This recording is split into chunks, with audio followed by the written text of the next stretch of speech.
আজকে নিশি আর শিহাবের বিয়ে। দুই বোন মিলে হাবিবের কাছে সব বিস্তারিত বুঝিয়ে বলেছে। এর মধ্যে একবার নিশির পেট ব্যথা খুব বেড়ে গিয়েছিল, তাই এত তাড়াহুড়ো করে বিয়ে হচ্ছে। হাবিব সাহেব প্রথমে রাজি ছিল না, ভাই বোনের মধ্যে বিয়েটা তার খুব খারাপ লাগে, কিন্তু নিশির ব্যাপারটা আলাদা। পরে রাজি হওয়ায় আজকে ঘরোয়াভাবে বিয়েটা হবে। মেহমান বলতে শুধু কাছের লোকদেরকেই বলেছে। সবাই যখন বিয়েতে যাবার জন্য তৈরি হচ্ছে, নোহা চুপ করে ডাইনিং টেবিলে বসে আছে। তার মনে আষাঢ় মাসের ঝড়। নিশি আর শিহাব ভাই বোন, তাও দুজন বিয়ে করে ভালোবাসায় পূর্ণতা আনবে। তাহলে রাফি নোহা কেন নয়? নিশির অসুখের অজুহাতে যদি শিহাবকে পায়, তাহলে নোহারও অসুখ হোক, ভয়াবহ অসুখে মরে যাওয়ার অবস্থা হোক, তারপরেও রাফিটা নোহার হোক। মরার আগে একবার সবার সামনে রাফিকে নিজের বলে পরিচয় হোক। নোহা এখন মনে প্রাণে চায় তারও অসুখ হোক, তাহলে রাফিটা যদি তার হয়। এসব আকাশ কুসুম ভাবে। হাবিব সাহেব রুম থেকে বেরিয়ে দেখেন নোহা অন্যমনস্ক হয়ে কি জানি ভাবে। খুব গম্ভীরভাবে ভাবনার পরিধি তিনি তার কোমল মেয়েটার দিকে তাকায়। আশ্চর্য হয়ে খেয়াল করেন নোহা অনেক শুকিয়ে গেছে। অনেকদিন ধরে খেয়াল করেছেন হাসি খুশি নোহার অস্তিত্ব বিলীন হয়ে যাচ্ছে। সারাক্ষণ কেমন মনমরা হয়ে থাকে। 1 মাস ধরে ভার্সিটিতেও যায় না। আর ওদিক দিয়ে রুবি বিয়ে দেওয়ার জন্য পাগল হয়ে গেছে। কয়েকটা বিয়ে দেখাও হয়ে গেছে। আচ্ছা, নোহা কি বিয়ের কথা শুনে টেনশন করছে আর তাই শরীর নষ্ট হয়ে যাচ্ছে? হাবিব সাহেব চোখ পিটপিট করে নোহার কাছে গেলেন, মাথায় হাত বুলিয়ে বললেন, মামনি তুমি রেডি হচ্ছ না কেন? নোহা করুণ চোখে বাবার দিকে তাকায়। আহা, তার প্রিয় বাবা, বাবাকে কিভাবে বলবে? মায়ের কড়া নিষেধ। নোহা যেন ওখানে না যায়, কারণ নাহার রাফিকে দাওয়াত দিতে ভুলবে না, আর নোহা গেলেই দেখা হবে, যা তিনি চায় না। নোহা কিছু বলার আগেই রুবি এসে উপস্থিত হলেন। নোহার দিকে চোখ পাকিয়ে হাবিব সাহেবকে বললেন, আরে সবাই যাওয়ার দরকার কি? আর নোহা বলেছে নোহার শরীর নাকি ভালো লাগছে না, তাই না আম্মু? এই বলে তিনি নোহাকে ইশারা করেন, কিন্তু নোহার ইশারায় সায় দিতে ইচ্ছা করে না। তার ইচ্ছা করে বিয়েতে যেতে, রাফিকে মন ভরে দেখতে, তার বুকের জ্বলন্ত আগুনে বরফ গলা ঠান্ডা পানি ঢালতে। কিন্তু মায়ের কথার নড়চড় হলে বিপদ, তাই মাথা নেড়ে বলল, হ্যাঁ বাবা, আমি যাব না, তোমরা যাও।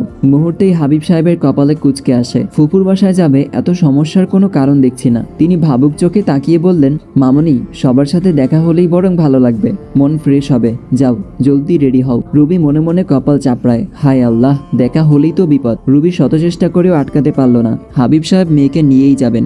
নিশি এই পর্যন্ত অনেকবার ফোন করেছে। নোহা তার বেস্ট ফ্রেন্ড, তাই নোহার যাওয়া চাই। এখন একটি অ্যাড চলবে, আপনারা চাইলে স্কিপ করতে পারেন। গাইস, 1x হচ্ছে সবচেয়ে বিশ্বস্ত বুকমেকার, যা পিএসজি এবং সিরিয়া অ্যাপের অফিসিয়াল পার্টনার, যেখানে আপনি cricket, football, tennis live match দেখতে এবং তাদের স্কোর ভবিষ্যৎবাণী করে সহজেই অর্থ উপার্জন করতে পারবেন। সেই সাথে বিএমডব্লিউ গাড়ি, আইফোন, ল্যাপটপ এবং আরো অনেক নগদ পুরস্কার জেতারও সুযোগ রয়েছে। এই অ্যাপটিতে আপনি crash, crystal, under and over 21 ইত্যাদি গেম খেলে সহজেই আয় করতে পারবেন। আপনি বিকাশ, নগদ, ব্যাংক, ক্রিপ্টো, পেপাল এবং অন্যান্য সহজ পদ্ধতির মাধ্যমেই সহজেই আপনার জেতা টাকা তুলতে পারবেন। এখানে আপনি 24 ঘন্টা 7 দিন গ্রাহক সহায়তা পাবেন। তাই এখনই পিন কমেন্টের লিংক ব্যবহার করে রেজিস্ট্রেশন করুন, অথবা গুগলে 1x সার্চ করে রেজিস্ট্রেশন করুন। আর হ্যাঁ, রেজিস্ট্রেশনের সময় আমার প্রোমো কোড 1MARUF ব্যবহার করে প্রথমবার ডিপোজিটে 20,000 টাকা পর্যন্ত জেতার সুযোগ পান। অগত্যা রুবি সায় দেয়। রুবি যেতে ইশারা করার পরেই নোহার রুমের দিকে ছোটে। ইস, তার রাফিকে দেখবে, মনে আনন্দ নিয়ে ছটফট রেডি হয়ে যায়। নোহারা সবাই দুপুর 12টায় এসে পৌঁছায়। নোহা সবার মাঝে প্রিয় মুখটা খুঁজে নিল, সে আসেনি, আসবে না নাকি? নোহার বুকে বিরহের ধামামা বাজে, কান্না পায়। নোহা নিশির পাশে চুপ করে বসে মনে মনে দোয়া করে রাফি যেন আসে। তার একটু দেখা দরকার, একটু জরুরি কথা বলা দরকার। রাফি আসে দুপুর 2টায়। রাফি সবার সাথে হালকা কথা বলে নিশির সাথে দেখা করতে এলো। তখন নোহা আর নিশি একসাথেই বসেছিল। রাফিকে দেখে এত কান্না পাচ্ছে কেন তার? রাফি তার হবে না এই জন্য, নাকি অনেকদিন পরে দেখলো এই জন্য? রাফি আলগোছে নোহার দিকে তাকায়, নিশির সাথে সৌজন্য কথা বলে। আরেক পলক নোহাকে দেখে, এত শুকিয়ে গেছে কেন মেয়েটা? নোহার শুকনা মুখের দিকে তাকিয়ে রাফির ভালো লাগে না। ব্যথারা তাকে আঁকড়ে ধরে, কিন্তু নোহাকে বেশিক্ষণ দেখতে পারল না। ড্রয়িং রুম থেকে তার ছোট মা তাকিয়ে আছে তার দিকে, যেন চোখ দিয়ে বলতে চাইছে, ওখানে কি? হ্যাঁ। রাফি আরেক পলক দেখে নিল। নোহা বিছানায় শুয়ে তাকিয়ে দেখছে, কোনো কথা বলছে না, শুধু চোখ চিকচিক করে গাল বেয়ে পানির ধারা নামে। নিশি দুজনের চোখের দৃষ্টি বুঝে নিল। বিছানা থেকে উঠে দাঁড়িয়ে বলল, তোমরা কথা বলো, আমি একটু আসছি। রাফি বিব্রত মুখে রুবির দিকে ফিরে দেখলো এখনো আগের মতোই তাকিয়ে আছে। রাফির থাকার খুব ইচ্ছা, কিন্তু থাকা যাবে না, তাই নিশিকে বলল, না তুই থাক, আমি যাই। নোহা কিছু বলার আগেই রাফি সেখান থেকে প্রস্থান করলো।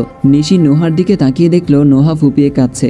নিশি ছুটে গিয়ে দরজা লাগিয়ে এলো। নোহা নিশিকে ঝাপটে ধরে বলল, আর আমি সইতে পারছি না নিশি, আমার দম আটকে আসছে।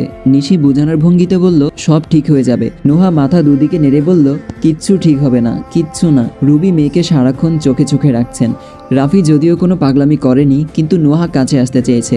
রুবির জন্য পারেনি, বিয়ে পড়ানো হয়ে গেছে। নাহার রুবিকে ডাকলেন তাকে সাহায্য করতে। তিনি চলে যাওয়ার পরে নোহা পা টিপে ফ্ল্যাট থেকে বেরিয়ে গেল। তখন রাফি শিহাবকে বলেছিল তাদের ফ্ল্যাটে যাবে। যাওয়ার পরে এখনো আসেনি। নোহা দেখলো ফ্ল্যাটের দরজা ধাক্কা দেওয়াতে খুলে গেল। ভেতরে গিয়ে দেখলো কেউ নেই, সবাই নিশিদের বাড়িতে।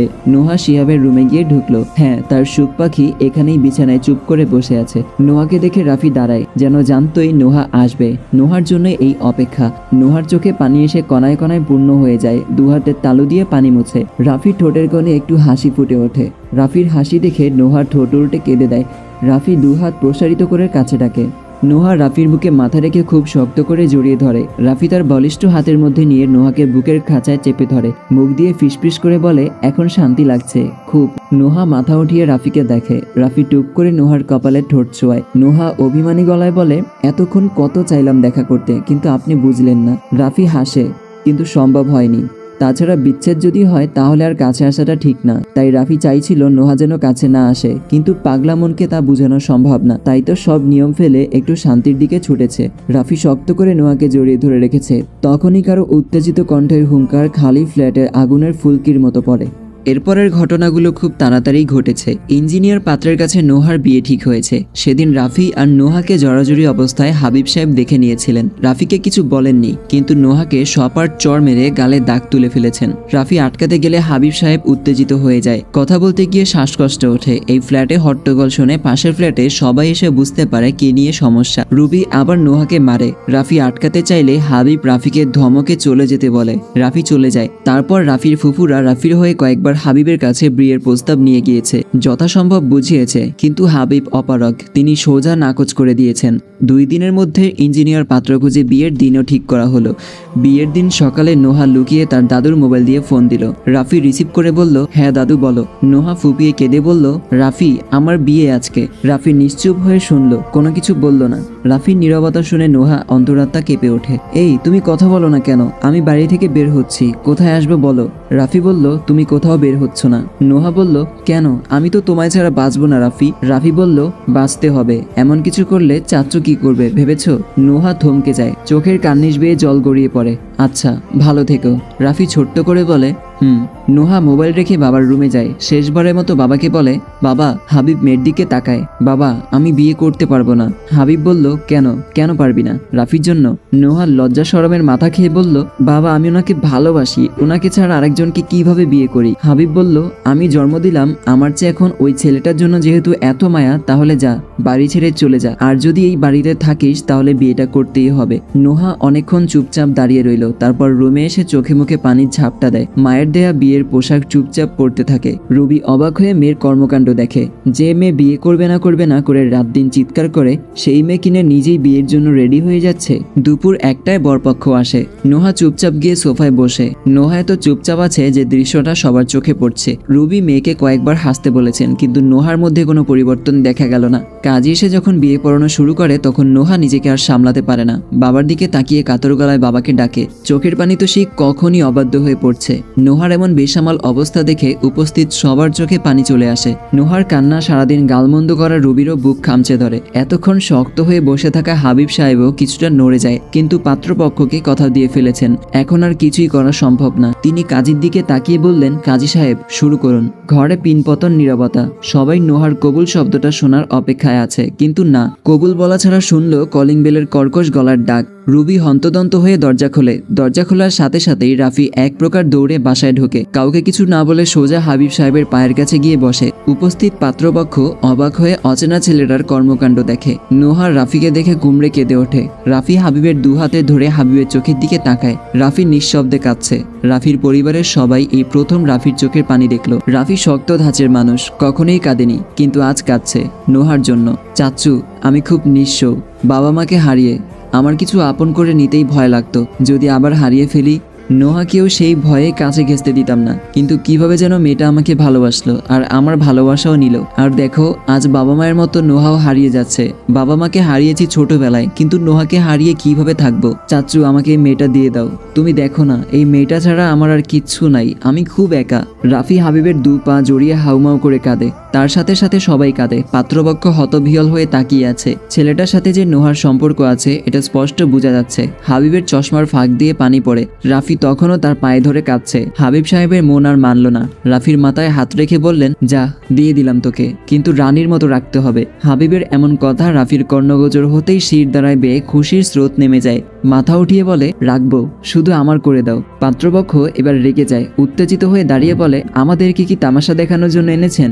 মেয়ের প্রেম ছিল আগেই বোঝা উচিত ছিল, যত সব ফালতু লোক। হাবিব মাথা নাড়িয়ে বললেন, আসলে আপনারা চলে যান, কাজী সাহেব আপনি থাকেন।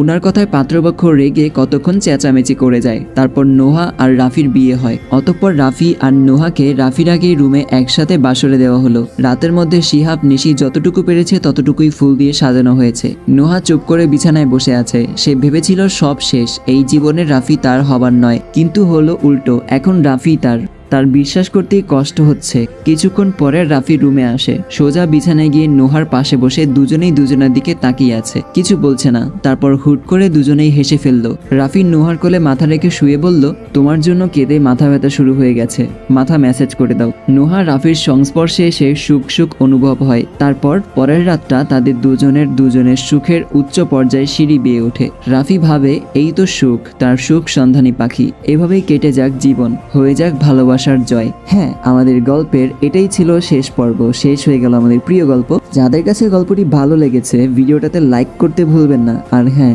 চ্যানেলে যারা নতুন আছেন তারা অবশ্যই সাবস্ক্রাইব করে রাখবেন এরকম প্রতিনিয়ত গল্প শোনার জন্য। দেখা হবে আরও একটা ইন্টারেস্টিং মজাদার গল্প নিয়ে। সবাই ভালো থাকবেন, সুস্থ থাকবেন। আল্লাহ হাফেজ।